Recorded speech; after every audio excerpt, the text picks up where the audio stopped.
सब जन परमेश्वर की तारीफ करें, सब जन अपने हाथों को उठा के तारीफ करें आज की प्रेजेंस के लिए। प्रार्थना में रहें, सब जन अपनी आंखों को बंद करें और परमेश्वर से कहें कि परमेश्वर तेरा वचन जो एक हथियार है खुदावन, तेरा वचन जो पावर रखता है, जो सामर्थ रखता है परमेश्वर, वही वचन हमें कहता है कि मत डर, मैं तेरे साथ हूँ, मैं तुझे दृढ़ करूंगा। परमेश्वर कहता है कि मैं तेरी सहायता करूंगा, तेरी मदद करूंगा। परमेश्वर यशाया में लिखा खुदावन तेरा वचन कहता है परमेश्वर मेरे साथ है, मैं नहीं डरूंगा, मैं नहीं डरूंगा, मैं इधर उधर नहीं ताकूंगा, मैं परमेश्वर की ओर ही देखूंगा, मैं परमेश्वर की ओर जाऊंगा, क्योंकि वह मुझे दृढ़ करता है, क्योंकि वह मेरी मदद करता है। परमेश्वर मुझे संभालता है, परमेश्वर मेरी मदद करता है, परमेश्वर मेरी आप सहायता करेगा, परमेश्वर मुझे दृढ़ करेगा, परमेश्वर मुझे ऊंचा करेगा। परमेश्वर तेरे वचन में लिखा कि मैं तेरी सहायता करूंगा, मैं अपने दाहिने हाथ से तुझे संभालूंगा, तुझे मैं स्थिर करूंगा, मैं तुझे गिरने नहीं दूंगा। परमेश्वर ये वचन आज हर एक जन की जिंदगी में पूरा हो।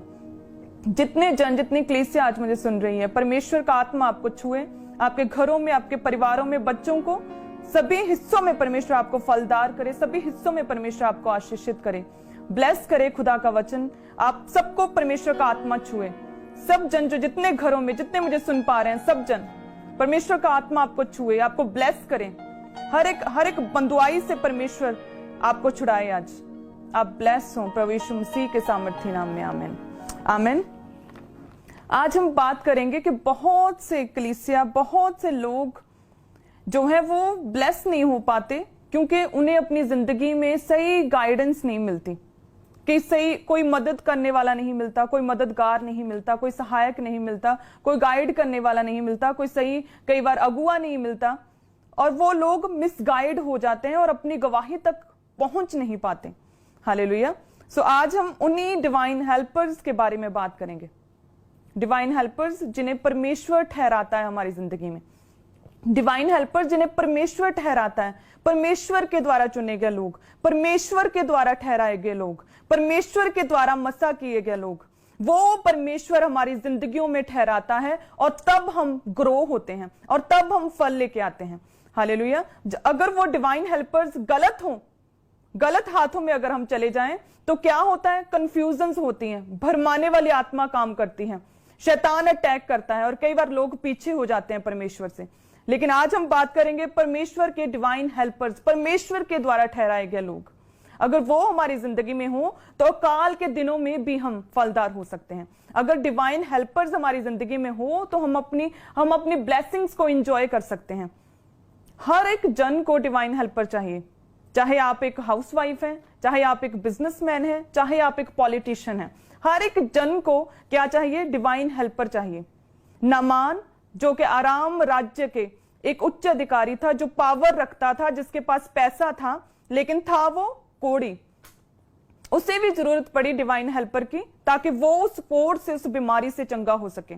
और उसकी जिंदगी में डिवाइन हेल्पर बनकर कौन आई? एक छोटी सी लड़की जो उसके घर में उसकी पत्नी की दासी थी, जो उसकी हाउस मेड थी, वो नामान की क्या बनी? Divine helper. उसने बताया कि हम अगर देखें वचन में, आप सब बाइबल्स निकालें, दूसरा राजाओं उसके 5 अध्याय में लिखा 3 आयत में, उसने अपनी स्वामिनी से कहा कि यदि मेरा स्वामी शोमरोन के भविष्यद्वक्ता के पास होता तो क्या ही अच्छा होता, क्योंकि वह उसको कोढ़ से चंगा कर देता। हालेलुया। डिवाइन हेल्पर नामान के पास वो छोटी सी लड़की डिवाइन हेल्पर बनकर पहुंची। उसने कहा कि यदि वो भविष्यद्वक्ता के पास शमरोन में होता तो जब वो परमेश्वर का दास इसके लिए प्रार्थना करता तो वह चंगा हो जाता।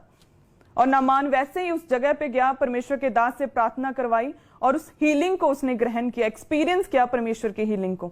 नामान के पास वो छोटी लड़की एज अ डिवाइन हेल्पर कैसे ठहरी?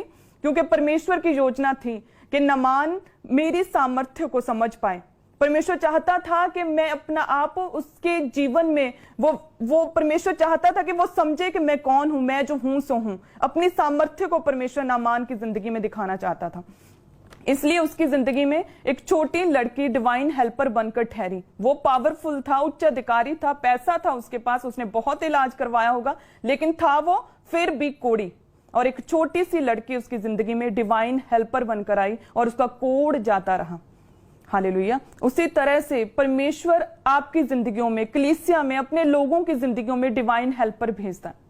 वह कोई भी हो सकता है, वो एक जन हो सकता है, वो जिस तरह से नामान की जिंदगी में वो छोटी लड़की उसकी दासी हाउसमेट थी, उसी तरह से डिवाइन हेल्पर कोई भी हो सकता है। वो डिवाइन हेल्पर तब तक आपकी जिंदगी में बना रहता है जब तक कि आप अपनी उस योजना को जो परमेश्वर ने आपकी जिंदगी में ठहराई है, उस योजना को आप पहुंच ना पाओ, अचीव ना कर लो, तब तक वो डिवाइन हेल्पर आपकी जिंदगी में रहता है। हालेलुया। परमेश्वर ब्लेस करता है अपने लोगों को, परमेश्वर ब्लेस करता है आपको, कलीसिया को, सब सुनने वालों को परमेश्वर ब्लेस करना चाहता है। और परमेश्वर ब्लेस करता है अपने लोगों को लोगों के ही द्वारा। परमेश्वर डायरेक्ट आकर आपसे बात नहीं करेगा कि अब दाएं चल, अब बाएं चल, अब सीधा चल। परमेश्वर लोगों को भेजता है, अपने लोगों को, कलीसिया को, आपको, क्रिश्चियंस को परमेश्वर ब्लेस करने के लिए अपने लोगों को, डिवाइन हेल्पर्स को भेजता है ताकि आप ब्लेस हो सकें। हालेलुया। आज हम उन्हीं डिवाइन हेल्पर्स के विषय में पढ़ेंगे क्योंकि ये बहुत महत्व रखते हैं हमारी जिंदगी में। नामान जो है वो कोड़ी का कोड़ी रह जाता अगर उसकी जिंदगी में डिवाइन हेल्पर ना होता तो। हालेलुया। सो ये जो डिवाइन हेल्पर्स हैं हमारी जिंदगी में इसीलिए आते हैं ताकि हम परमेश्वर की योजनाओं को पूरा कर सकें। जो एस्थर थी बिना माता पिता के, उसकी जिंदगी में परमेश्वर की योजना थी कि वह ऊंची की जाए, वह रानी बनाई जाए, वह चुनी जाए, उसके द्वारा बड़े काम हो, उसके द्वारा यहूदी बचाए जाएं, उसके द्वारा पूरी क्रिश्चियन कम्युनिटी बचाई जाए। परमेश्वर की योजना थी उसकी जिंदगी में, लेकिन वो बिना माता पिता के थी। वो अपने आप वो योजना पूरी नहीं हो सकती थी जब तक उसकी जिंदगी में कोई डिवाइन हेल्पर ना होता। और परमेश्वर ने एस्थर की जिंदगी में as a divine helper Mordecai को चुना। हालेलुया। मोर्दके ने एस्थर के आसपास ऐसा माहौल बनाकर रखा कि वो पवित्रताई में रही, वो अच्छी आदतें उसने ग्रहण की, वो लालच उसने नहीं किया कि जो ठहराया सिर्फ वही लिया। और सारे जो भी खोजे थे, वो महल के जो जन थे, सभी का उसे फेवर मिला। लालच नहीं किया, वो प्रार्थना में रहने वाली थी, उपवास में रहने वाली थी, वो परमेश्वर पर विश्वास रखती थी। वो डिप्रेशन में आकर उसने कोई बॉयफ्रेंड नहीं बनाया था। वो कैसे पॉसिबल हुआ? जब उसकी जिंदगी में Mordecai as a divine helper आया। हालेलुया। मोर्दके कौन था? जो परमेश्वर को छोड़ ना तो किसी के आगे झुकता था, ना दंडवत करता था। हामान के आगे नहीं झुका। उसे पता था कि यह परमेश्वर के श्रापे हुए वंश में से है, मैं इसके आगे नहीं झुकूंगा। भले इसके लिए मुझे दंड मिल सकता है, सजा हो सकती है, मुझे मौत की सजा भी हो सकती है, लेकिन नहीं, मैं परमेश्वर की आज्ञा को पूरा करूंगा। ऐसा परमेश्वर ने डिवाइन हेल्पर एस्थर के जीवन में भेजा था। हालेलुया। सो उस डिवाइन हेल्पर ने समय समय पर एस्थर को बताया, चिताया, उसे एडवाइस दी, इंस्ट्रक्शन दी, जिसकी वजह से एस्थर वो बड़ा काम कर पाई, यहूदियों को बचा पाई। हालेलुया। जब हम एस्थर 4 अध्याय उसकी 14 में देखते हैं तो उसमें हाफ पर जब एस्थर रानी बनाई गई तो बहुत से लोग, जो हामान था और अन्य जातियां, वो विरोध में हो गई यहूदियों के। तब जो एस्थर का डिवाइन हेल्पर मोर्दके था, उसने याद करवाया एस्थर को। हालेलुया। क्योंकि आपके डिवाइन हेल्पर आपको चिताते हैं, आपको याद करवाते हैं, आपको अलर्ट करते हैं। क्या कहा कि क्या जाने तुम्हें ऐसे कठिन समय के लिए ही परमेश्वर ने अपने लोगों को छुड़ाने के लिए तुझे ऐसा ऊंचा पद दिया होगा। हालेलुया। That's it. परमेश्वर ने मोर्दके को चुना एज अ डिवाइन हेल्पर और समय समय पर उसने एस्थर को चिताया, उसे इंस्ट्रक्शन दी, उसे गाइड किया। परमेश्वर ने अपने दास मोर्दके के द्वारा, जो कि एस्थर का डिवाइन हेल्पर था, उसके द्वारा उसने एस्थर को कहा कि नो, सही समय पर अपने यहूदी होने को रिवील करना है। और उसने उस इंस्ट्रक्शन को एस्थर ने माना और वो रानी बनाई गई। उसके बाद यहूदियों पर सताव आया, तब फिर से डिवाइन हेल्पर आया और उसने याद कराया कि क्या जाने परमेश्वर ने तुझे ऐसे ही बड़े कठिन दिन के लिए, यहूदियों को छुड़ाने के लिए परमेश्वर ने तुझे ऊंचा किया। उसके बाद हम जब देखते हैं 4 एस्थर 4 उसकी 16 आयत, उसके बाद एस्थर ने कहा कि ठीक है मोर्दके को कि तू जाकर शोषण में सब यहूदियों को इकट्ठा कर, तुम सब मिलकर मेरे निमित्त उपवास करो, 3 दिन रात ना तो कुछ खाओ ना कुछ पियो, मैं भी उसी रीति उपवास करूंगी। आमीन। जो मोर्दके था वो डिवाइन हेल्पर था एस्थर का, उसने सहायता की उसे रानी बनाने में। पहले तो उसे ऐसा माहौल दिया जिसमें वो पवित्रताई में रही, जिसमें वो परमेश्वर के साथ रही, जिसमें वो जो परमेश्वर के साथ जुड़ी रही, जिसमें वो परमेश्वर की आज्ञाओं को मानती रही, लालची नहीं थी, अच्छी आदतें ग्रहण की अपने डिवाइन हेल्पर के कारण। दूसरा, उसके डिवाइन हेल्पर ने उसे इंस्ट्रक्शन दी कि अपने यहूदी होने को रिवील नहीं करना। तीसरा, एस्तर के डिवाइन हेल्पर मुर्दके ने उसे याद कराया कि क्या जाने परमेश्वर ने तुम्हें ऐसे बड़े काम के लिए, ऐसे कठिन विपत्ति के लिए जो यहूदियों पर आन पड़ी है, इसीलिए परमेश्वर ने तुम्हें चुना हो कि तू उन्हें छुड़ाए। और फिर जो एस्तर है उसे याद आया कि यस, परमेश्वर ने मुझे इसी काम के लिए चुना है। और उसने कहा कि सभी यहूदियों में ये बात फैला दो कि 3 दिन रात के उपवास में रहो, ना तो कुछ खाओ ना कुछ पियो, मैं भी अपनी सहेलियों के साथ उपवास करूंगी। हालेलुया। जो एस्तर ने जो उपवास किया उस समय, ये उसने स्टपनी की तरह उपवास को इस्तेमाल नहीं किया था, ये उसका लाइफस्टाइल था। हालेलुया। वो उपवास करने वाली, वो प्रार्थना में रहने वाली, विश्वास में रहने वाली स्त्री थी, इसीलिए उसकी जिंदगी में परमेश्वर की योजना पूरी हुई। और ये योजना जो एस्तर के लिए थी वो पूरी हुई, बट कैसे पॉसिबल हुआ? मुर्दके के कारण, क्योंकि एस्तर का डिवाइन हेल्पर कौन था? मुर्दके। हालेलुया। उसी तरह से परमेश्वर आपकी जिंदगियों में अपनी योजनाओं को पूरा करता है, लेकिन उसके लिए डिवाइन हेल्पर्स को भेजता है। वो आत्मिक अगुआ हो सकता है, वो कोई भी जन हो सकता है आपके आसपास, वो कोई भी व्यक्ति हो सकता है जो आप जो विश्वास में हैं, आप जो परमेश्वर में बने हुए हैं, आप जो परमेश्वर के साथ जुड़े हुए हैं, आप जो लालची नहीं हैं, ये देखकर वो डिवाइन हेल्पर आपकी जिंदगी में काम करते हैं। हालेलुया। और परमेश्वर की योजना पूरी होती है जब डिवाइन हेल्पर आपकी जिंदगी में हो तो। और किस तरह से पूरे यहूदी, पूरी क्रिश्चियनिटी एस्तर के द्वारा बचाई गई, ये सब पॉसिबल हुआ उसके डिवाइन हेल्पर मुर्दके के कारण। हालेलुया। और दूसरा, परमेश्वर जब डिवाइन हेल्पर्स को भेजता है, जब डिवाइन हेल्पर हमारी जिंदगी में आते हैं तो हम क्या देखते हैं? परमेश्वर की आशीष को लेते हैं, आशीष को देखते हैं। हालेलुया। हम पहला राजाओं उसकी 17 अध्याय उसकी 8 आयत निकालेंगे, जिसमें हम देखेंगे कि किस तरह से परमेश्वर ने एक विधवा को ब्लेस किया, आशीषित किया, जब उसके पास एक डिवाइन हेल्पर आया। तो इसमें लिखा, पहला राजाओं 17 अध्याय उसकी 8, तब यहोवा का ये वचन एलिय्याह के पास पहुंचा कि चलकर सिदोन के सारपत नगर में जाकर वहीं रहें। सुन, मैंने वहां की एक विधवा को तेरे खिलाने की आज्ञा दी है। आमीन। इस वचन में हम देखते हैं कि परमेश्वर ने अपने दास एलिय्याह को क्या वचन दिया? यहोवा ने वचन एलिय्याह को दिया कि उस विधवा के पास, जो सारपत में सिदोन के सारपत नगर में रहती है, उसके पास जा और वही तुझे खिलाए। और वो विधवा कौन थी? वो पूरी तरह से गरीब, पूरी तरह से टूट चुकी। उसने कहा कि परमेश्वर के जीवन की शपथ, मेरे पास कोई रोटी नहीं, सिर्फ एक मुट्ठी मैदा और थोड़ा सा तेल है, ताकि मैं इसलिए लकड़ियां बीन रही हूं ताकि मैं घर जाकर इसे बनाऊं, जो एक मुट्ठी मैदा है बनाऊं, खाएं और फिर मर जाएं, क्योंकि कल के लिए हमारे पास कुछ नहीं, अकाल है, हमारे पास कुछ नहीं है। उसके पास परमेश्वर ने एज अ डिवाइन हेल्पर एलिय्याह को भेजा था। हालेलुया। और एलिय्याह के कहने के अनुसार उसने ऐसे ही किया, जो कुछ था उसकी रोटी बनाकर उसने दास को दे दी। घटी में नहीं बोया उस विधवा ने, जो कुछ था, जो कुछ उसके पास खाने के लिए आखिरी मकसद, जो आखिरी अन्न का दाना था, वो भी उसने बो दिया था। हालेलुया। और उसके बाद परमेश्वर ने उसे ब्लेस किया, कई गुना उसका हुआ, कई गुना परमेश्वर ने उसे बढ़ाया। लिखा कि अकाल के दिनों में कई दिनों तक वचन में लिखा कि वह स्त्री, उसका बेटा और वो उसका घराना खाते पीते रहे और जीवित रहे। ये पॉसिबल हुआ जब विधवा की लाइफ में कौन आया? Divine helper. हालेलुया। परमेश्वर, आप सोच सकते हैं कि वचन में लिखा है कि परमेश्वर ने अपने दास को विधवा के पास भेजा ताकि वो विधवा उसे खिलाए। विधवा के पास तो पहले ही कुछ नहीं था, फिर भी परमेश्वर ने उसके पास भेजा ताकि उस विधवा को ब्लेस कर सके। परमेश्वर अपने दास को, उस एलिय्याह को किसी के पास भी भेज सकता था, किसी अमीर व्यक्ति के पास, किसी पावरफुल व्यक्ति के पास, किसी बड़े पॉलिटिशियन के पास, किसी राजा के पास भेज सकता था। परमेश्वर के लिए किसी का माइंड चेंज करना कितनी बड़ी बात है। शाऊल को पौलुस बनने में कितने महीने लगे? कुछ क्षण लगे। हालेलुया। और किस तरह से वो अब तक परमेश्वर के बड़े काम, हम उसके प्रेरितों के काम, कितने बड़े बड़े इफेक्टिव काम हम पौलुस के देखते हैं।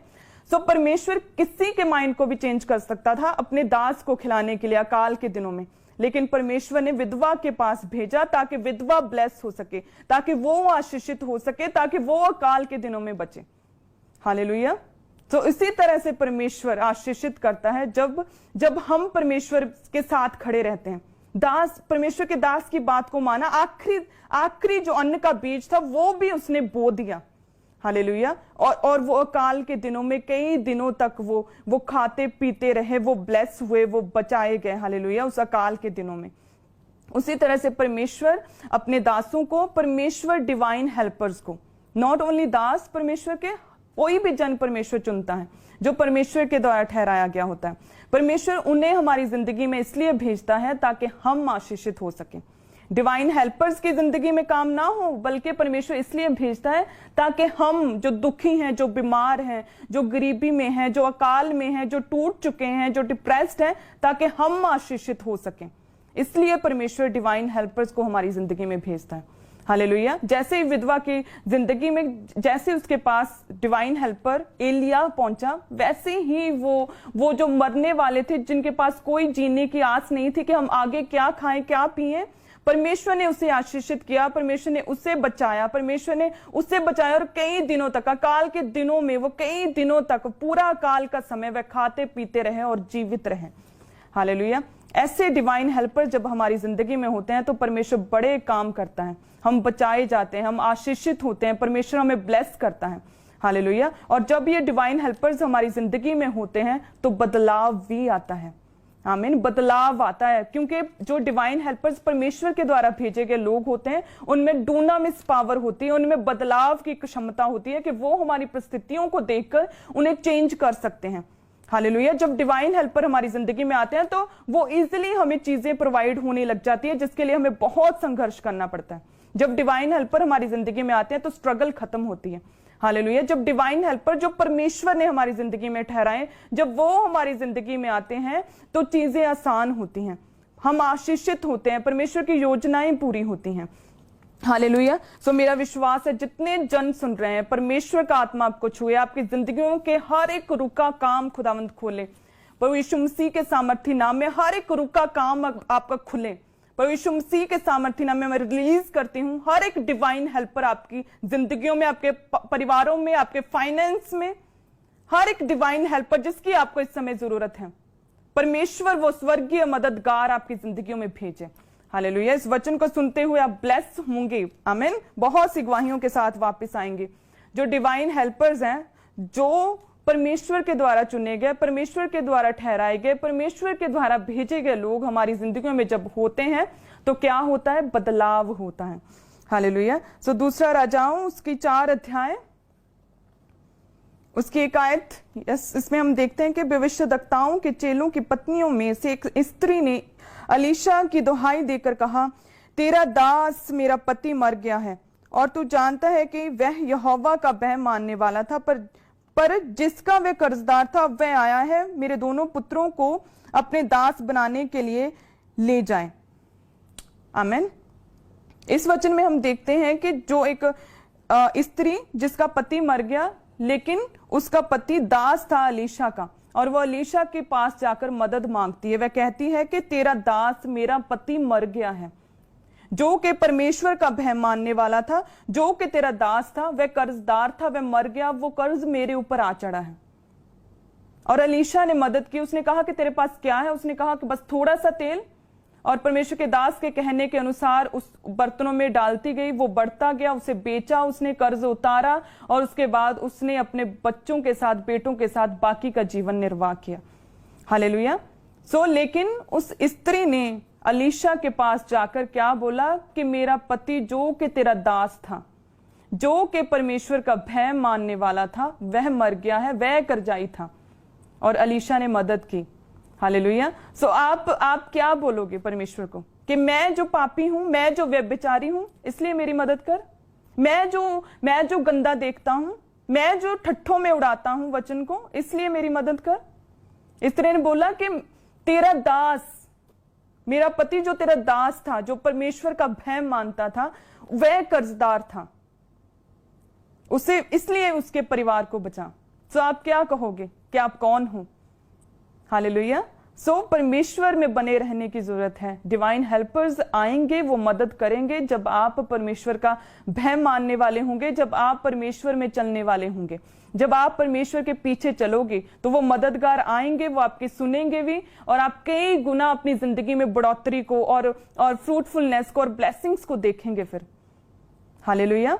सो आज से क्या कहेंगे कि मैं जो तेरा दास हूं। परमेश्वर से जब प्रार्थना करेंगे, अपनी जिंदगी को आज से आप चेंज करेंगे, आज से आप अपनी जिंदगी को बेहतर बनाएंगे, परमेश्वर के दास बनेंगे। चाहे आप घर में है, दास बनने के लिए प्रचार करना जरूरी नहीं, आप दास बन सकते हैं एज अ हाउस वाइफ परमेश्वर के वचन पर चलकर, एज अ बिजनेसमैन परमेश्वर के वचन पर चलकर, एज अ स्टूडेंट परमेश्वर के वचन पर चलकर, पवित्र टाइम में रहकर वचन को फॉलो करके आप परमेश्वर के दास बन सकते हैं।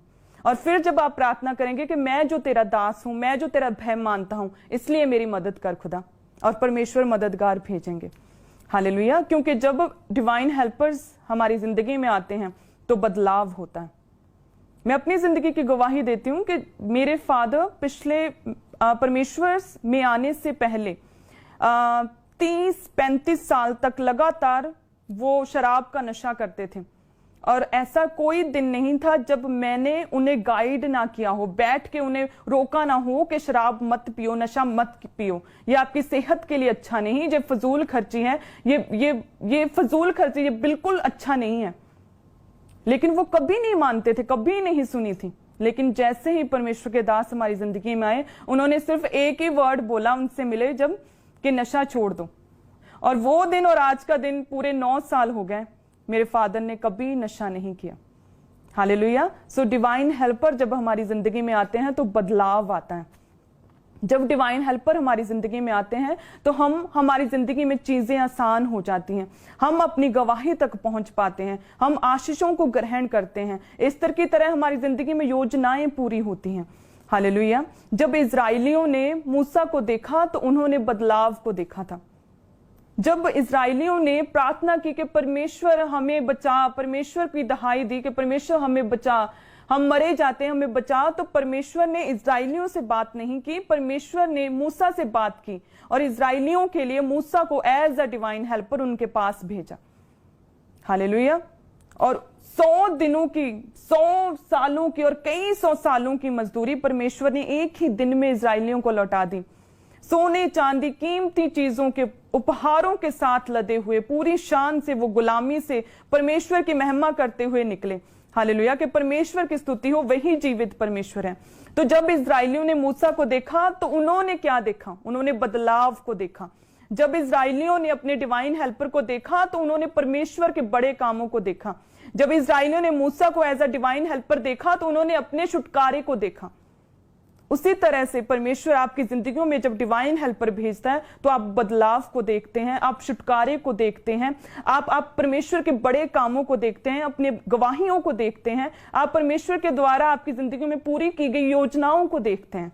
हालेलुया। सो आपकी जिंदगी में बदलाव होने के लिए डिवाइन हेल्पर्स का होना बहुत जरूरी है। सो ये डिवाइन हेल्पर्स अब आएंगे कैसे? क्योंकि हर एक की जिंदगी में डिवाइन हेल्पर काम नहीं करता, सिर्फ उन्हीं की जिंदगी में काम करता है जो परमेश्वर के साथ वफादारी के साथ चलते हैं। हालेलुया। सो हम आगे का वचन निकालेंगे, दूसरा राजाओं 4 उसकी 1 आयत। दूसरा राजाओं 4 दूसरा राजाओं 20 अध्याय उसकी 1 आयत से हम पढ़ेंगे, जिसमें लिखा है कि जो यहोशापात के विषय में इसके बारे में बताया गया है कि किस तरह से जब हम परमेश्वर से वफादार होते हैं, परमेश्वर के साथ वफादारी निभाते हैं, तो परमेश्वर हमारी जिंदगी में डिवाइन हेल्पर्स को भेजता है। हालेलुया। एक तो जब हम परमेश्वर के साथ चलते हैं तो परमेश्वर डिवाइन हेल्पर्स को भेजता है और हमारी जीवन में योजनाएं पूरी होती हैं। परमेश्वर उस विधवा की तरह, जैसे उसकी जिंदगी में एलिया आया और परमेश्वर ने उसे आशीषित किया, काल के दिनों से बचाया, उसी तरह से परमेश्वर हमें आशीषित करता है अपने डिवाइन हेल्पर को भेजकर। जब डिवाइन हेल्पर हमारी जिंदगी में आता है तो हम बदलाव को, छुटकारे को, परमेश्वर के गुणों को, बड़े कामों को देखते हैं। हालेलुया। लेकिन यह पॉसिबल कैसे है कि डिवाइन हेल्पर हमारी जिंदगी में आए? जब हम परमेश्वर के साथ वफादार होंगे। अब हम यहोशापात के विषय में पढ़ेंगे, दूसरा इतिहास निकालो उसकी 20 अध्याय उसकी 1 से 4 आयत। इसमें लिखा है कि इसके बाद मोआबियों, अम्मोनियों ने और उनके साथ कई मुन्नियों ने युद्ध करने के लिए यहोशापात पर चढ़ाई की। तब लोगों ने आकर यहोशापात को बता दिया, ताल के पार से एदोम देश की ओर से एक बड़ी भीड़ तुझ पर चढ़ाई कर रही है, और देख वह हसानसुन तामार तक, जो एन गदी भी कहलाता है, पहुंच गई है। तब यहोशापात डर गया, यहोवा की खोज में लग गया और पूरे यहूदा में उपवास का प्रचार करवाया। अतः यहूदी यहोवा से सहायता मांगने के लिए इकट्ठे हुए, वरन वे यहूदा के सब नगरों से सहायता के लिए यहोवा से भेंट करने को निकले। आमीन। इसमें यहोशापात के विषय में बात की गई है कि यहोशापात वह व्यक्ति था। अगर हम इसके पीछे चलें, आप अगर अपने घरों में अपनी बाइबल्स को आपने लिया हुआ है तो दूसरा इतिहास जब 17 को आप निकालेंगे तो उसमें आपको पता चलेगा कि जो यहोशापात था वह परमेश्वर की आज्ञाओं को मानने वाला व्यक्ति था। उसने परमेश्वर को छोड़ किसी अन्य की उपासना नहीं की थी, वो केवल परमेश्वर को मानता था। वचन में लिखा है कि वह परमेश्वर की आज्ञाओं को मानने वाला था, इसलिए खुदावंद ने उसके राज्य को दृढ़ किया था। इसीलिए यहोवा ने बड़े राज्य को उसके हाथ में दिया था और सभी यहूदी बड़ा धन लेकर उसके पास भेंट लेकर आते थे और वह बहुत बढ़ गया था। परमेश्वर ने यहोशापात को सुदृढ़ किया था क्योंकि यहोशापात ने परमेश्वर की आज्ञाओं को माना। वह इजरायलियों के समान नहीं चला था। वो यहोशापात के राज्य को परमेश्वर ने दृढ़ किया। लेकिन अब हमने जब इसमें 20 अध्याय उसके 1 से 4 तक देखा तो इसमें हमें पता चला कि जो यहोशापात था उस पर, उसके बाद जब उसका राज्य दृढ़ हो गया तो 3 देशों, 3 जातियों, अमोनियों, मोआबियों, मोनियों ने यहोशापात पर चढ़ाई की। 3 जातियों, 3 देशों ने, 3 शत्रुओं ने मिलकर, 3 राजाओं ने मिलकर यहोशापात पर चढ़ाई की। तो लिखा है कि उसके लोगों ने यहोशापात को बताया कि वह एदोम के देश की ओर से एक बहुत बड़ी भीड़ चढ़ आई है। तो उसके बाद उसने क्या किया यहोशापात ने? हम अगर अपने माइंड से सोचें तो फटाफट प्लानिंग होगी, हथियार निकाले जाएंगे, सैनिकों को इकट्ठा किया जाएगा, उन्हें टुकड़ियों में बांटा जाएगा, प्लानिंग होगी युद्ध की। लेकिन हम देखते हैं कि यहोशापात जो परमेश्वर की आज्ञाओं को मानने वाला व्यक्ति था, जो परमेश्वर का भय मानता था, जो परमेश्वर की आज्ञाओं को मानता था, उसने कहा कि वह डर गया। 3 आयत में लिखा कि वह डर गया, परमेश्वर की खोज में लग गया और पूरे यहूदा में उपवास का प्रचार करवाया। अतः यहूदी यहोवा से सहायता मांगने के लिए इकट्ठे हुए, वरन वे यहूदा के सब नगरों से यहोवा से भेंट करने को निकले। जब 3 राजाओं, 3 जातियों ने, 3 बड़े शत्रुओं ने मिलकर, मोआबियों, अमोनियों, मोनियों ने मिलकर जब यहोशापात के खिलाफ जब जंग छेड़ी तो यहोशापात सीधा परमेश्वर की प्रेजेंस में गया। वो परमेश्वर की खोज में लग गया। उसने परमेश्वर से सहायता मांगी। उसने पूरे यहूदा में उपवास का प्रचार किया। वह खुद उपवास उसने किया, पूरे यहूदा के लोगों को उपवास करने के लिए कहा। उसने पूरे यहूदा में उपवास का प्रचार किया। वो परमेश्वर की खोज में लग गया। हालेलुया। वो परमेश्वर से भेंट करने को निकला, परमेश्वर से सहायता मांगने को, परमेश्वर के भवन की ओर निकला। उसने क्या किया? जब उस पर शत्रुओं ने घेरा किया, उस पर घेराव किया, जब उसे तीनों ओर से, सभी ओर से शत्रुओं ने घेर लिया तो क्या किया उसने? वह परमेश्वर की खोज में लग गया। और उसी समय परमेश्वर का आत्मा लेवियों में से यहेजीएल नामक एक व्यक्ति, जब आप बाइबल में निकालेंगे 20 अध्याय उसकी 13-14 को पढ़ेंगे तो आपको पता चलेगा कि लेवियों में से एक बनाया नामक व्यक्ति पर परमेश्वर का आत्मा उतरा और उसमें समाया। जब यहोशापात ने प्रार्थना की कि परमेश्वर हमें छुड़ा, उपवास किया, पूरे यहूदा में उपवास का प्रचार, परमेश्वर से भेंट करने को, परमेश्वर से सहायता मांगने को निकले, तो परमेश्वर का आत्मा एक व्यक्ति में समाया और उससे परमेश्वर ने डिवाइन हेल्पर बनाकर यहोशापात के पास भेजा। हालेलुया। जिसमें 20 अध्याय उसकी 15 आयत में हम देखते हैं कि फिर उस व्यक्ति ने कहा, जिसमें परमेश्वर का आत्मा समाया, जो कि डिवाइन हेल्पर यहोशापात का ठहरा, यहेजीएल नामक व्यक्ति लेविया, उसने कहा कि हे राजा मत डर, क्योंकि ये बड़ी भीड़ से मत डरो, तुम्हारा मन कच्चा ना हो, क्योंकि ये युद्ध तुम्हारा नहीं बल्कि परमेश्वर का है। जब यहोशापात ने परमेश्वर से प्रार्थना की तो उसी समय परमेश्वर ने एक डिवाइन हेल्पर भेजा जिसमें आत्मा समाया और उसने परमेश्वर की गूढ़ बातें यहोशापात को बताई कि मत डर, तेरा मन कच्चा ना हो, क्योंकि ये युद्ध तुम्हारा नहीं बल्कि परमेश्वर का है। हालेलुया। और ये अपने आप में एक अनोखा युद्ध हुआ जिसमें आगे आगे सारंगियां बजाते हुए, परमेश्वर की महिमा करते हुए भजनकार आगे चले और पीछे हथियारबंद सेना थी। ये अपने आप में एक अनोखा युद्ध इसलिए भी था क्योंकि इसमें जो जितने भी शत्रु थे उन पर परमेश्वर ने अपने दूतों को भेजा यहोशापात उसके सैनिकों को लड़ाई ही नहीं करनी पड़ी, बल्कि परमेश्वर ने अपने दूतों को भेजा, उन तीनों राजाओं के मन में आपस में ही गड़बड़ी डाल दी, वो आपस में ही लड़े और मर गए। परमेश्वर ने अपने दूतों को भेजकर उनसे लड़ाई की और वह मर गए, क्योंकि डिवाइन हेल्पर ने उसे बता दिया था कि आपने ऐसे परमेश्वर की महिमा करनी है। आगे भजनकार चलेंगे परमेश्वर की महिमा करते हुए, पीछे हथियारबंद सेना, कल ही निकलो, क्योंकि ये युद्ध तुम्हारा नहीं परमेश्वर का है, परमेश्वर तुम्हारे लिए लड़ेगा। और यहोशापात ऐसे ही गए, उन्होंने परमेश्वर की महिमा की सबके सामने, और किस तरह से परमेश्वर ने आप युद्ध लड़ा। यहोशापात को लड़ाई नहीं करनी पड़ी, और 3 दिन तक वो लूट का माल इतना ज्यादा था, 3 दिन तक बटोरते रहे, और कुछ छूट भी गया, क्योंकि बहुत ज्यादा परमेश्वर ने उसे धनाढ्य किया। उसके बाद जब यहोशापात ने क्या किया, परमेश्वर के आगे प्रार्थना की, परमेश्वर की खोज में लग गया। हालेलुया। तो जब आप पर विपत्ति आए, जब आप पर शत्रु अटैक करें, जब आपका विरोध हो, जब आप में बीमारी आए, तो क्या करना है?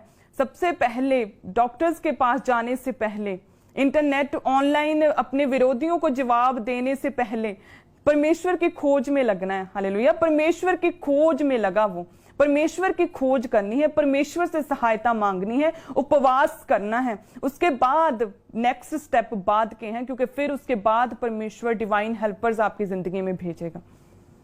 आमीन। परमेश्वर ने यहोशापात की वफादारी को देखकर उसकी जिंदगी में डिवाइन हेल्पर भेजे थे।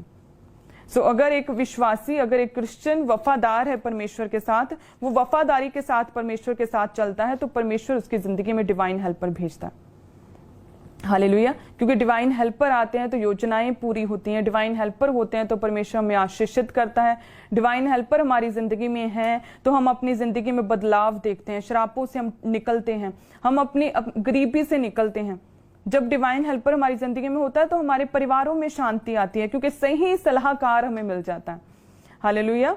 सो वो कब पॉसिबल है? जब परमेश्वर के साथ वफादार होंगे।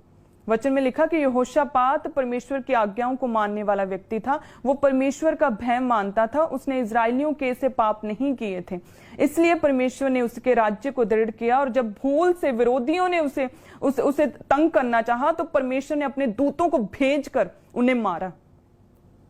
हालेलुया। सो उसी तरह से परमेश्वर डिवाइन हेल्पर्स हमारी जिंदगियों में भेजता है, जब हम परमेश्वर के साथ अपनी वफादारी को साबित करते हैं। और परमेश्वर हमारी जिंदगियों में डिवाइन हेल्पर भेजता है जब हम अपना आप पूरी रीति से परमेश्वर के आगे समर्पण करते हैं। हालेलुया। हम निकालेंगे परमेश्वर के वचन को, पहला शमूएल 7 अध्याय उसकी 5 और 6 आयत को हम निकालेंगे, जिसमें हम परमेश्वर के देखेंगे कि किस तरह से परमेश्वर बड़े काम हमारी जिंदगी में करता है जब हम परमेश्वर के आगे समर्पित होते हैं। इसमें लिखा कि सब इजरायलियों को मिस्पा में इकट्ठे करो। शमूएल ने कहा कि मैं तुम्हारे लिए यहोवा से प्रार्थना करूंगा। तब वे मिस्पा में इकट्ठे हुए, जल भर के यहोवा के सामने उंडेल दिया। उस दिन उपवास किया और वहां कहने लगे, हमने यहोवा के विरुद्ध पाप किया है। शमूएल ने मिस्पा में इजरायलियों का न्याय किया। आमीन।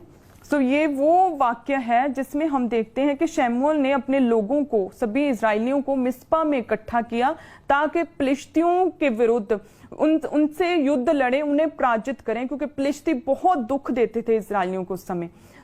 शमूएल नबी ने सभी इजरायलियों को मिस्पा में इकट्ठा किया। और उसमें हम देखते हैं कि 7 अध्याय में जब हम देखेंगे ऊपर 2 आयत में, तो उसमें लिखा कि शमूएल ने इजराइल के सारे घराने से कहा कि यदि तुम अपने पूर्ण मन से यहोवा की ओर फिरे हो और प्राय देवताओं, अश्तारोत देवियों को अपने बीच में से दूर करो, यहोवा की ओर अपना मन लगाकर केवल उसी की उपासना करो, तब वह तुम्हें फिलिस्तियों के हाथ से छुड़ाएगा।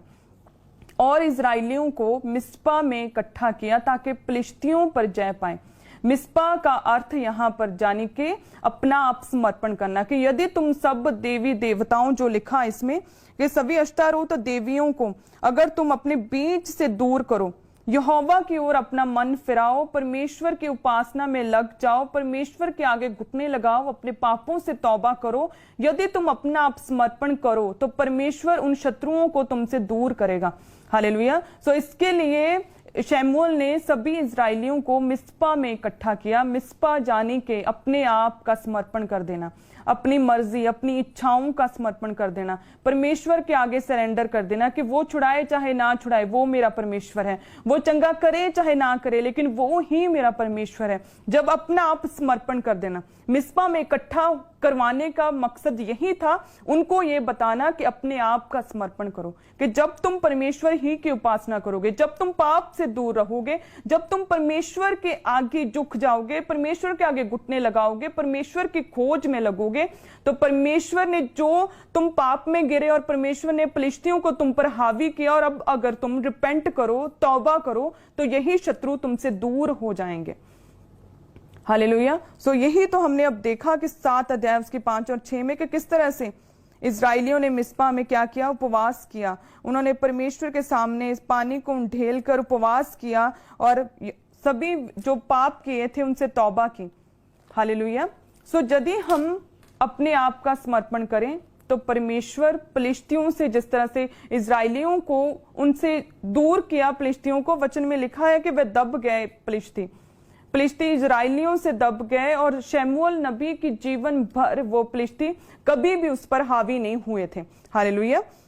सो उसी तरह से जब हम भी अपना आप समर्पण करेंगे परमेश्वर के आगे, तो परमेश्वर हमें ब्लेस करेगा।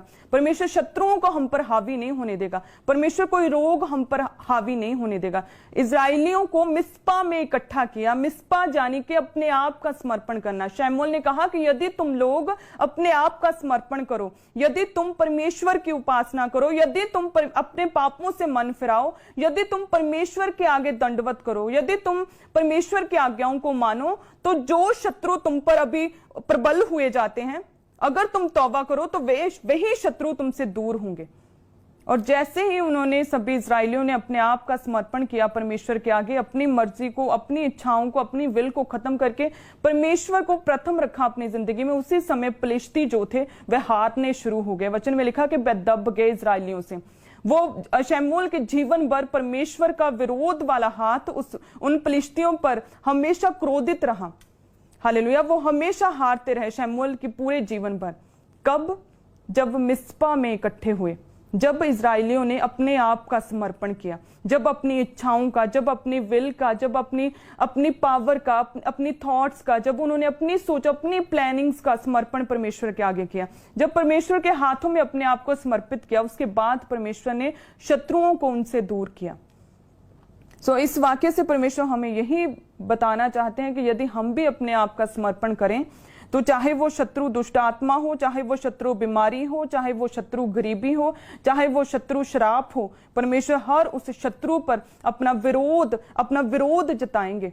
हालेलुया। अपना विरोध जताएंगे, वे दब जाएंगी, वो बीमारी, वो शत्रु, वो विरोध, वो सताव दब जाएगा और आपके जीवन भर आपके साथ नहीं रहेगा।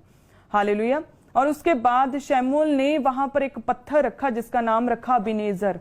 हालेलुया। वचन में हमने देखा कि पत्थर, जो 7 अध्याय उसकी 12 आयत, पहला शमूएल, कि तब शमूएल ने एक पत्थर लेकर मिस्पा और शेन के बीच में खड़ा किया और ये कहकर उसका नाम अबीनेजर रखा कि यहां तक यहोवा ने हमारी सहायता की है। कि जो पत्थर, जो शमूएल ने जब जीत गए, जब अपना आप समर्पित किया, मिस्पा में गए, यानी कि अपना आप समर्पित कर दिया परमेश्वर के आगे, फिर परमेश्वर ने फिलिस्तियों से इजराइलियों को जताया और उसके बाद शमूएल नबी ने वहां पर एक पत्थर रखा, शेन और मिस्पा के बीच में खड़ा किया, जिसका नाम था अबीनेजर, यानी कि सहायता का पत्थर। अबीनेजर यानी कि सहायता का पत्थर, जिसका अर्थ, क्योंकि जब आप अपने आप का समर्पण खुदा के आगे करते हैं तो परमेश्वर खुद सहायता करता है, आप सहायता करता है, आप परमेश्वर मददगार भेजता है, आप डिवाइन हेल्पर्स आपकी जिंदगी में भेजता है। हालेलुया। यहाँ पर परमेश्वर ये बताना चाहते हैं कि जब मिस्पा में इकट्ठे हुए, मिस्पा यानी कि अपने आप का जब समर्पण किया, अपनी लालसाओं का, अभिलाषाओं का, जब लालच का, जब बुरी आदतों का, जब पाप का, व्यभिचार का समर्पण करके परमेश्वर के आगे झुके, तो तब परमेश्वर ने उन्हें शत्रुओं से छुड़ाया और परमेश्वर ने आप उनकी सहायता की। आप कैसे सहायता की इजराइलियों की? कि बादल में से, वचन में लिखा 7 अध्याय उसकी 10 आयत में, जब आप अपने घरों में बाइबल को निकालें, आप देखेंगे कि बादल को बड़े कड़क के साथ गरजाकर उन्हें घबरा दिया सभी फिलिस्तियों को और वे इजराइलियों से हार गए। हालेलुया। सो इस तरह से परमेश्वर ने आप आकर उनकी सहायता की जब वो मिस्पा में इकट्ठे हुए, यानी कि उन्होंने अपना आप क्या किया, परमेश्वर के आगे समर्पित किया। तब परमेश्वर ने आप सहायता की। अबेनेजर नामक पत्थर रखा, यानी कि परमेश्वर ने आप सहायता की उनकी, और परमेश्वर ने बादल की बड़ी गरज से उन्हें डरा दिया और वो फिलिस्ती इजराइलियों से हार गए।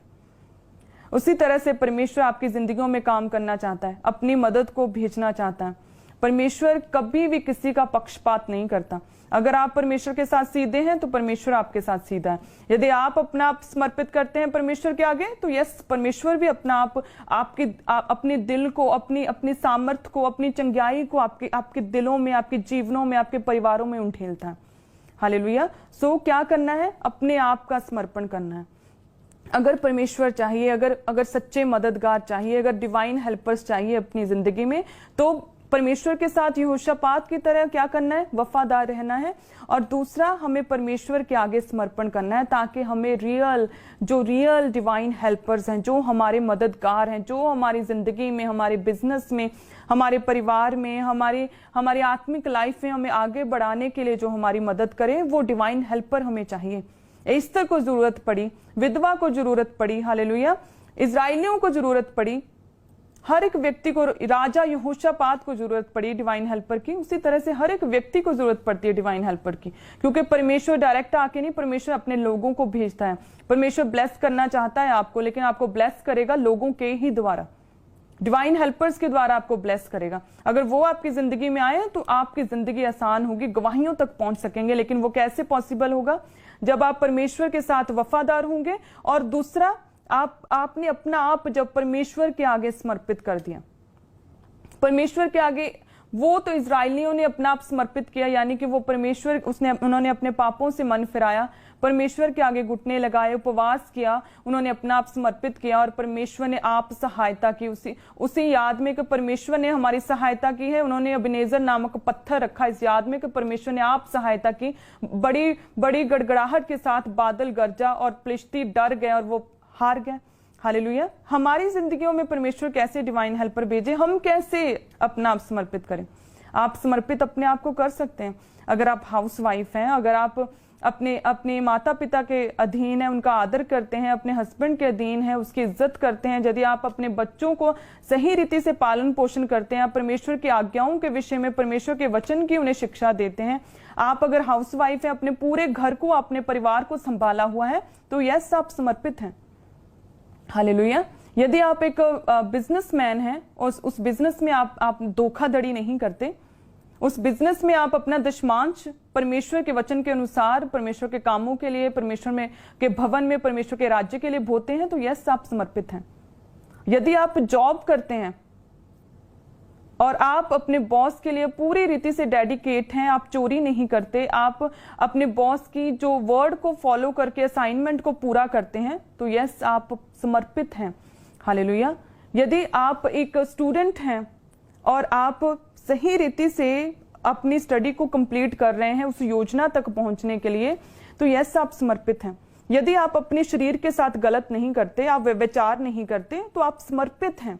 हालेलुया। तो फिर परमेश्वर मददगार भेजेगा, फिर परमेश्वर खुद आप आकर आपकी सहायता करेगा। अबेनेजर नामक पत्थर इसी याद में रखा शमूएल ने कि परमेश्वर ने आप आकर हमारी सहायता की है। हालेलुया।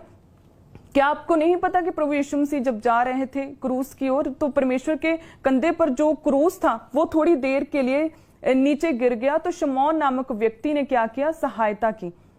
परमेश्वर उसी समय ये मैसेज हमें देना चाहते थे कि डिवाइन हेल्पर्स का इंपॉर्टेंस है हमारी जिंदगी में, क्योंकि जब डिवाइन हेल्पर्स हमारी जिंदगी में आते तो बोझ कम होता है, हम आराम पाते हैं। हालेलुया। सो उसी तरह से जब प्रभु यीशु मसीह ने अपना क्रूस उठाया हुआ था, तब वो गिरा तो फटाफट डिवाइन हेल्पर, वहां पर शमौन डिवाइन हेल्पर बनकर पहुंचा प्रभु यीशु मसीह के लिए। उसी तरह से जब हमने भी अपना क्रूस उठाया होगा, अपना क्रूस यानी कि अपनी इच्छाओं को नहीं बल्कि परमेश्वर की इच्छा को पूरा करना। मैं तो फॉरेन जाना चाहता हूं, ये मेरी इच्छा है, लेकिन क्या ये परमेश्वर की इच्छा है? लेकिन परमेश्वर तो चाहता है कि तुम यहीं पर रहकर परमेश्वर की सेवा करो। हालेलुया। जब अपना क्रूस आप खुद उठाओगे, यानी कि जब विरोध आए, जब सताव आए, जब शैतान परखे, जब बीमारियां आए, जब विरोध हो, है ना, आप ठीक, आप पाप में नहीं, आप पवित्रताई में आप सही चलते हो, लेकिन फिर भी लोग आपको बुरा कहें, और फिर भी आप परमेश्वर में खड़े हुए हो, फिर भी आप विश्वास में हो, फिर भी आप परमेश्वर की महिमा करते हो, फिर भी आप परमेश्वर की सेवा करते हो, तो आपने अपना क्रूस उठाया हुआ है। और जब आपने अपना क्रूस उठाया होगा तो परमेश्वर प्रभु यीशु मसीह यही हमें बताना और सिखाना चाहते थे कि यदि तुमने अपना क्रूस मेरी तरह उठाया होगा तो यस, मैं तुम्हारे लिए डिवाइन हेल्पर भेजूंगा जो तुम्हारी सहायता करेगा, ताकि तुम्हारे बोझ कम हो, ताकि तुम्हें आराम मिले। हालेलुया। सो उन डिवाइन हेल्पर्स को हमें संभाल के रखना है जब हमारी जिंदगी में आए। लेकिन ये कैसे पॉसिबल हुआ, कैसे पता चलेगा कि ये डिवाइन हेल्पर परमेश्वरीय है? जब आप परमेश्वर में बने रहेंगे, जब आप परमेश्वर की आज्ञाओं को मानेंगे, जब आप वफादारी से परमेश्वर में चलेंगे, जब आपने अपना क्रूस उठाया होगा, परमेश्वर के आगे समर्पित होंगे। हालेलुया। फिर आपको समझ आएगी कि यस, ये डिवाइन हेल्पर परमेश्वर की ओर से हैं। क्योंकि कई बार बहुत से आपकी जिंदगी में ऐसे मददगार आते हैं जो कि गलत होते हैं। ये आपको देखना पड़ेगा कि जब कोई सहायता के लिए आए जो कि अपने आप को डिवाइन हेल्पर कहे, तो लालच नहीं करना, कभी भी जल्दबाजी नहीं करनी, संयम के साथ धीरज से समझना, परखना है और उसके बाद सहायता लेनी है। हालेलुया। जब आप लालच नहीं करोगे, जल्दबाजी नहीं करोगे, परमेश्वर में पूरे होंगे, तो डिवाइन हेल्पर आपकी जिंदगी में हमेशा सही आएंगे, और जो गलत आएंगे आप उसे परखोगे, उसे निकाल दोगे, उससे कोई सहायता नहीं लोगे। हालेलुया। सो डिवाइन हेल्पर हमारी जिंदगी में जरूरी है। और कई बार बहुत से लोग अपनी जिंदगी में डिवाइन हेल्पर खो देते हैं, क्योंकि जब डिवाइन हेल्पर आपकी जिंदगी में मददगार आते हैं तो वो आपके नेचर को चेक करते हैं कि कहीं आप चोरी तो नहीं करते, क्या कहीं आप अपने काम के प्रति क्या आप वफादार हैं, क्या आप ईमानदार हैं। वो चेक करते हैं कि जो मैंने इसकी मदद की, क्या उसे इसने सही रीति से इस्तेमाल तो किया है। हालेलुया। सो डिवाइन हेल्पर आपकी जिंदगी में आएंगे जब एक आप अच्छे व्यक्ति, जब एक मसा पाए हुए व्यक्ति परमेश्वर में पूरे होंगे। क्योंकि कई बार व्यक्ति जो है परमेश्वर से दूर होने के कारण, पाप में होने के कारण अपनी जिंदगी से डिवाइन हेल्पर्स को खो देता है। इजराइलियों ने परमेश्वर के विरुद्ध पाप किया, इतने बड़े कामों को देखा, किस तरह से परमेश्वर ने लाल समुद्र धो भाग करके, किस तरह से बड़े बड़े चिन्ह और चमत्कार करके परमेश्वर ने इजराइलियों को मूसा के द्वारा, उनके डिवाइन हेल्पर के द्वारा उन्हें निकाला। लेकिन फिर भी रास्ते में वो परमेश्वर के दास के विरुद्ध, अपने डिवाइन हेल्पर के खिलाफ कुड़कुड़ाए, परमेश्वर के विरुद्ध पाप किया। तो क्या हुआ? 40 दिन का जो सफर था वो 40 साल में वो बीत गया। हालेलुया। उसी तरह से जब मरियम हारून ने अपने डिवाइन हेल्पर मूसा के खिलाफ कुड़कुड़ाए, कहते कि परमेश्वर ਇਹਦੇ ਨਾਲ ज्यादा गल करदा, कि परमेश्वर साडे नाल गल नहीं करदा, तब परमेश्वर क्रोधित हुआ कि तुम लोग अपने डिवाइन हेल्पर मेरे दास मूसा के विरुद्ध बोलने में क्यों नहीं डरे? तुम लोगों ने मेरे दास के विरुद्ध क्यों बोलने से क्यों नहीं डरे? तुम लोगों ने निंदा क्यों की? उसी समय लिखा कि तंबू के ऊपर से वो बादल, जो परमेश्वर का फेवर था, वो हट गया, परमेश्वर की ग्रेस, वो अनुग्रह हट गया परमेश्वर के दास की निंदा करने के कारण। वो डिवाइन हेल्पर जो परमेश्वर ने इजराइलियों के लिए भेजा था, उन्हें वो समझ ही नहीं पाए, क्योंकि वो पाप में चले जाते थे, वो परमेश्वर से फिर जाते थे, वो अन्यों की उपासना करने लग जाते थे, वो परमेश्वर के दास के विरुद्ध बोलने लग जाते थे, वो परमेश्वर में पूरे नहीं थे। इसलिए उन्होंने अपने डिवाइन हेल्पर को उस समय खोया। परमेश्वर नाराज हुआ कि तुम लोग अपने डिवाइन हेल्पर की निंदा करने से क्यों नहीं डरे? परमेश्वर का जो बादल था, लिखा कि तंबू से हट गया। परमेश्वर का फेवर, अनुग्रह हटता है जब डिवाइन हेल्पर आपकी जिंदगी से दूर हो। तो मरियम क्या हुई? कोड़ी हुई। हारून कनान तक पहुंच नहीं पाया। सो इसलिए हमें परमेश्वर में रहना है, हमें पवित्रताई में रहना है, हमें परमेश्वर के वचन को पूरा करना है, हमें वफादारी के साथ परमेश्वर के साथ चलना है, हमें अपना क्रूस उठाना है। हालेलुया। क्रूस उठाना, परमेश्वर की इच्छा को पूरा करना है, हमें परमेश्वर में पूरे होना है, ताकि जब डिवाइन हेल्पर परमेश्वर के द्वारा भेजे गए मददगार हमारी जिंदगी में आए तो हम उन्हें कहीं खो ना दें। हालेलुया। क्योंकि जब हम परमेश्वर में पूरे रीति से चलेंगे तो परमेश्वर हमारे नेचर को शुद्ध करता जाएगा, परमेश्वर हमें परफेक्ट करता जाएगा, परमेश्वर हमारी बुरी आदतों से निकालकर हमें अच्छा परफेक्ट करता जाएगा। और जब डिवाइन हेल्पर आएगा तो वो वो मदद करेगा डेफिनेटली। हालेलुया। सो आज हर एक व्यक्ति को अपनी जिंदगी में डिवाइन हेल्पर चाहिए, लेकिन वो डिवाइन हेल्पर आपकी जिंदगी में आएंगे जब आप परमेश्वर के साथ जुड़ोगे। वो डिवाइन हेल्पर आपकी जिंदगी में आएंगे जब अपना आप समर्पित करोगे। वो डिवाइन हेल्पर आपकी जिंदगी में आएंगे जब आप वफादारी के साथ परमेश्वर के साथ चलोगे। हालेलुया।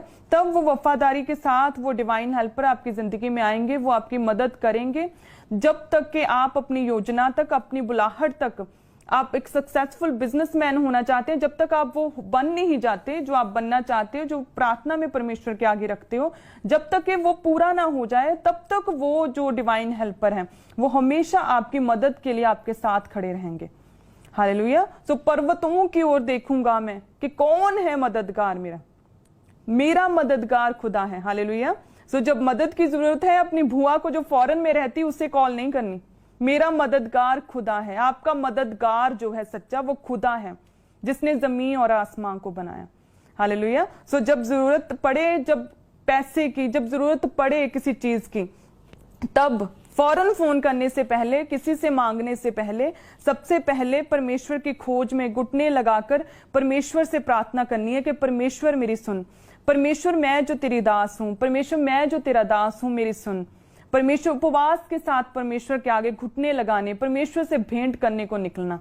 हालेलुया। उसके बाद परमेश्वर आपके लिए सच्चे मददगार और डिवाइन हेल्पर्स भेजेंगे। हालेलुया।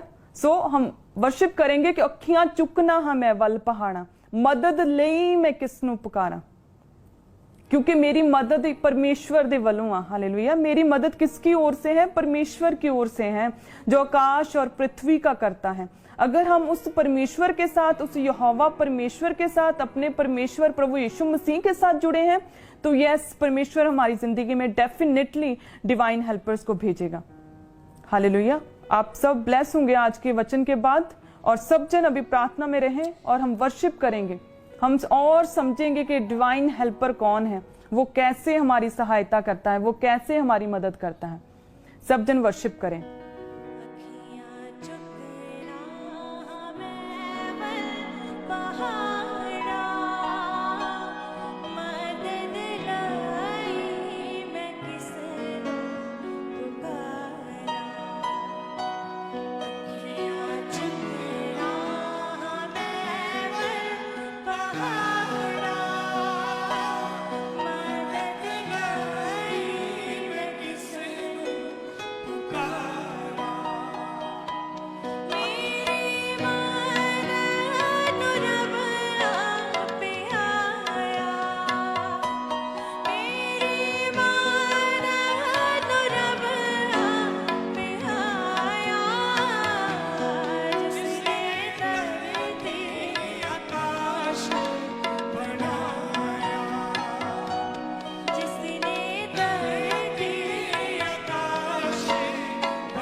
हालेलुया।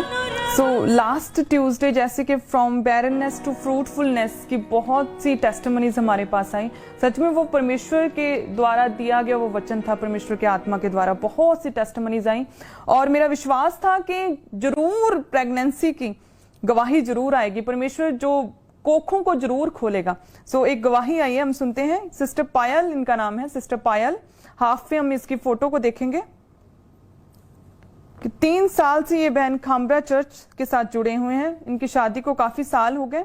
इन्होंने बेबी प्लान किया लेकिन ये प्रेग्नेंट नहीं हो पा रहे थे और जब डॉक्टर को दिखाया तो डॉक्टर ने कहा कि बहुत कमजोरी है, यूट्रस कमजोर हो चुका है, सिकुड़ चुका है और बहुत से अलग अलग कोर्स 2-3 बार 6-6 महीने के 1-1 साल के कोर्स इन्होंने किए, बहुत सी मेडिसिन खाई लेकिन फिर भी प्रेगनेंसी नहीं हो रही थी। ये बहन बता रहे हैं कि हमने टोटल आस छोड़ दी थी कि हम कभी भी बेबी को कंसीव कर पाएंगे। तो तभी इन्होंने परमेश्वर के घर के साथ जुड़े और मीटिंग्स अटेंड करनी शुरू की और यहां तक कि ये बता रहे हैं आगे कि इनके हस्बैंड ने ये तक कह दिया था कि हम बच्चा गोद ले लेते हैं, क्योंकि ये सिस्टर बहुत दुखी रहते थे, डिप्रेस्ड रहते थे और ये कहते थे कि मेरे बेबी नहीं हो सकता। डॉक्टर्स ने भी मना कर दिया था, मेडिसिन भी खा ली थी, 3 तरह के कोर्स भी कर लिए थे। अब ये बच्चा गोद लेने के बारे में सोच रहे थे लेकिन इन्होंने अपनी जिंदगी को इस प्रार्थना को परमेश्वर के हाथों में सौंपा। ये बहन बताते हैं फिर इन्होंने अंकुनुरा मिनिस्ट्री चर्च की जो मिनिस्ट्री की मीटिंग्स को देखना शुरू किया और 23 जून 2020 जो आई थिंक लास्ट ट्यूसडे की मीटिंग थी, इस बहन ने उस मीटिंग को सुना और मैंने जब परमेश्वर की अगुवाई के साथ जो फ्रॉम बैरननेस टू फ्रूटफुलनेस का वचन लेकर आई थी, इस बहन ने वो ऑनलाइन सुना और प्रार्थना को रिसीव किया था। हम पहले हम प्रेयर को सुनना चाहेंगे जो प्रार्थना हुई थी। हर टूटे हुए रिश्ते को परमेश्वर जोड़े, हर टूटे हुए रिश्ते को परमेश्वर जोड़े, आपके बच्चों को ब्लेस करे, आपके वाइफ्स को ब्लेस करे, आपके बांझपन को परमेश्वर हरा और भरा करे और गवाही के साथ वापस आए प्रभु यीशु मसीह के सामर्थ्य नाम में। Be fruitful and multiply, be fruitful and multiply, ये वचन आपकी जिंदगी में पूरा हुआ। आप अथॉरिटी रखें अपने परिवारों में। और उसी समय ये बहन उस मीटिंग को सुन रहे थे लास्ट ट्यूसडे, विश्वास के साथ इन्होंने प्रार्थना को रिसीव किया और ये बहन बता रहे हैं कि जब इन्होंने दूसरे ही दिन 23 जून को मीटिंग थी और नेक्स्ट डे जब इस बहन ने जब प्रेगनेंसी टेस्ट किया तो पहली बार प्रेगनेंसी टेस्ट जो है वो पॉजिटिव आया। पहली बार इन्होंने बेबी को कंसीव किया, पहली बार परमेश्वर ने इनकी कोख को हरा भरा किया, पहली बार परमेश्वर ने इस बहन की बॉडी को परमेश्वर ने फलदार किया। जैसा कि मैंने बोला था कि परमेश्वर आपको फलदार करेंगे, आपकी कोखों को परमेश्वर हरा और भरा करेंगे, आपकी स्त्रियों को परमेश्वर फलदार करेंगे, आपको बच्चों के साथ ब्लेस करेंगे, जलपाई के पौधे से आपके बच्चे ग्रो करेंगे। परमेश्वर इन वचनों को इस बहन के जीवन में पूरा किया और ये बहन कहते हैं कि मैं इतनी हैरान हुई कि मीटिंग से पहले जब मैंने 19 जून 2020 को जब मैंने चेक किया था प्रेगनेंसी टेस्ट तो वो नेगेटिव आया था और जैसे ही प्रार्थना रिसीव की और नेक्स्ट डे जब इस बहन ने प्रेगनेंसी टेस्ट जो अपना टेस्ट किया तो उसमें प्रेगनेंसी पहली बार आई। इतनी दवाइयां खाने के बाद, इतने कोर्स जो इस बहन ने मेडिसिन के किए, इतने डॉक्टर्स के पास गए, इन्होंने आस छोड़ दी थी। ये बहन बताते हैं कि अब बच्चा गोद लेने के बारे में सोच रहे थे और नेक्स्ट डे ही प्रेगनेंसी पॉजिटिव। हालेलुया। सो मेरा विश्वास है कि आज जितने जन मुझे सुन रहे हैं, जितने जन परमेश्वर की प्रेजेंस में हैं, आप सब ब्लेस होंगे। इसी तरह से परमेश्वर आपकी जिंदगियों में डिवाइन हेल्पर्स को भेजेगा, इसी तरह से आप ब्लेस होंगे, फलदार होंगे चारों दिशाओं से। जो आप अपनी काबिलियत से नहीं कर सकते, जो आपका टैलेंट नहीं कर सकता, जो आपकी पोटेंशियल नहीं कर सकती, वो परमेश्वर आपकी जिंदगी में डिवाइन हेल्पर्स को भेजकर आपकी जिंदगी में उस योजना तक, उस गवाही तक आपको जरूर पहुंचाएगा। हालेलुया। सो तैयार रहें सब जन प्रार्थना के लिए, लास्ट प्रार्थना के लिए। उससे पहले अपने सब जन बीज को निकालें, दशवांश को निकालें। परमेश्वर आपको फलदार करेंगे। आज आपने प्रार्थना को विश्वास के साथ आपने रिसीव करना है, आप ब्लेस होंगे। हालेलुया। अपने टाइथ ऑफरिंग्स को निकालें। परमेश्वर प्रभु यीशु मसीह के सामर्थ्य नाम में परमेश्वर हम आपके दिए हुए को हम लौटा रहे हैं। खुदावंद आपका धन्यवाद जो आपने हमें काबिल बनाया कि हम तेरे वचन को पूरा कर पाए, हम अपना दशमांश दे पाए। परमेश्वर तेरे घर के लिए, तेरे भवन के लिए तेरा धन्यवाद परमेश्वर। जब ये बोया गया परमेश्वर तेरे कामों के लिए इस्तेमाल हो तो सब कलीसिया, सब बोने वालों को परमेश्वर अपने स्वर्गीय राज्य में याद करना, अपने उत्तम भंडारों को खोलकर उनकी सहायता करना, इनकी जिंदगियों में अपने डिवाइन हेल्पर्स को भेजना। खुदा सब जन अपनी ऑफरिंग्स को निकालें। ब्लेस कर खुदावंद इस ऑफरिंग को, सभी जन जिन्होंने बोया, आज जितने जन बोएंगे ऑनलाइन, जितने जन बोएंगे परमेश्वर तेरे घर में आकर, जितने जनों ने सोचा है बोने का, सबको ब्लेस कर खुदावंद। सभी की जिंदगियों में डिवाइन हेल्पर्स को रिलीज कर, ताकि इनकी जिंदगियों में रुके काम बने खुदावंद, क्योंकि ये तेरे कामों को तेज करने के लिए परमेश्वर बो रहे हैं। सब जन अपनी वेदी की भेंट को, अपनी ऑफरिंग्स को, अपनी पर्सनल प्रार्थनाओं की उस भेंट को निकालें। तेरा धन्यवाद खुदावंद इस वेदी की भेंट के लिए। आपने मेरी प्रार्थनाओं को सुना, सब जनों की प्रार्थनाओं को, जितने जन आज मुझे सुन पा रहे हैं, सबकी प्रार्थनाओं को आप सुनेंगे, मेरा विश्वास है। मैं इस नाम में सभी कलीसिया के लिए परमेश्वर ये बोलती हूँ, आमीन। सो आप सब जन ब्लेस्ड हैं। आप ऑनलाइन जुड़े रहें, क्योंकि जैसे ही 3-4